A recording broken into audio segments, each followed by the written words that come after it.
How do you get an avoidant to chase you? So many of my coaching clients asked me this and then didn't like the answers I gave them. You can't make someone change. You can't force closeness or get an avoidant to value you by over-explaining your pain. What you can do is grow, shift, gently change the way you show up. And when you do, people start relating to you differently, including the avoidant partner who seems so set in their ways. If you're anxiously attached, I know how heavy all this feels. You try so hard, you give everything, and deep down, there's that voice asking, is this somehow my fault? And the truth is, a part of it is, but not because you're broken, not because you're too much. It's because the coping strategies you learned, probably as a child, are now backfiring in adult relationships, especially when you're with someone avoidant. It's not your appearance, not your age, not that one time you sent too many texts. It's deeper than that. In this video, I want to walk you through 3 traits anxious people need to fix if they want to change the avoidant dynamic. And yes, even inspire an avoidant to chase them. Not because you're manipulating anyone, but because you're becoming the kind of person they need and want. I'm not here to be harsh on anybody. I know how easy it is to get stuck in the anxious avoidant trap. I used to be anxiously attached myself. My avoidant boyfriend kept on breaking up with me and I kept on taking him back. But bit by bit, I researched, I healed, and I tried new angles. And I got him to chase me. I got him to make all the same romantic gestures he did in the very beginning of our relationship. Now we're happily married. We're together for over 13 years. And my avoidant husband sometimes gets even more clingy than I am. So how did I do it? Like I said, the transformation started with myself. The first anxious trait I needed to work on was people-pleasing and avoiding conflict. If you're anxiously attached, you likely hate conflict. Maybe you're afraid of rejection, or worse yet, abandonment. So instead of speaking up, you smooth things over. You reassure. You offer more love when what you need is love given back to you. What then ends up happening is you never get what you want, at least not when it comes to your deeper emotional needs, the vulnerable ones. Unfortunately, neither does your partner. Anxious people can have the tendency to live in a bubble of wishful thinking. I did too. It was hard for me to admit certain things. That, for example, I did put Gabriel, my avoidant partner, in a man box and expected him to do things a boyfriend was supposed to do. At the same time, he put me in the girlfriend box. That also comes with its own set of expectations I didn't necessarily like either. Our relationship drifted from being genuine and loving to ticking boxes and fulfilling expectations. I needed to snap out of the people-pleasing, conflict-avoiding mode to be able to admit this and have a deep, honest conversation, which started off as a fight, but ended up bringing us closer. When you're avoiding conflict by people-pleasing, you're not just denying your own feelings and needs. You're setting this as a standard in your relationship.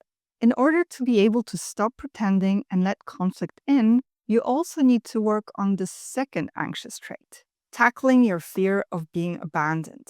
A lot of anxious people avoid conflict and are endlessly giving, not because they don't see problems with it, but because they're afraid of what might happen if they speak up. They're scared it will push the other person away, scared they'll be left for making too big a deal out of something. The truth is, the reason many people can't stand their ground isn't because they don't know how to. It's because they're terrified that doing it might lead to abandonment. I used to feel this way.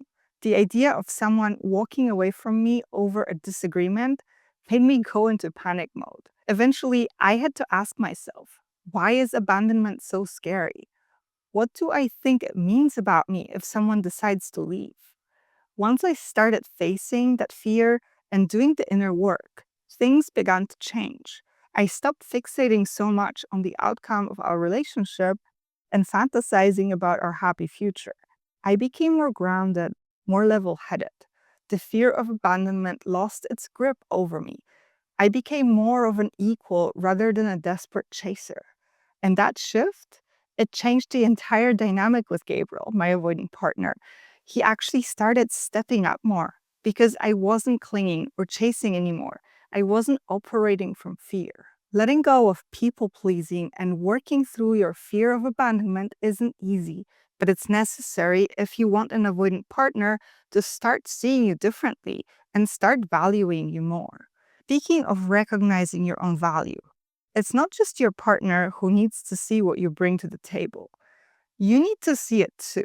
And that starts with fixing this third anxious habit. Stop giving everything away for free. A lot of us anxiously attached folks were raised to believe that love should be unconditional, that giving more means we're good, that if we just love enough, we'll finally be seen, chosen, and safe. And in a perfect world, that would be beautiful. But here on earth, that just gets you walked all over. If your avoidant partner never has to put in effort, if you're always initiating, always giving, they'll start to devalue you. Why? Because humans don't treasure what's just handed to them on a silver platter, especially not avoidance. When you're endlessly giving, they don't feel lucky, they feel entitled. They start thinking, he or she is always there, I'm always forgiven no matter what.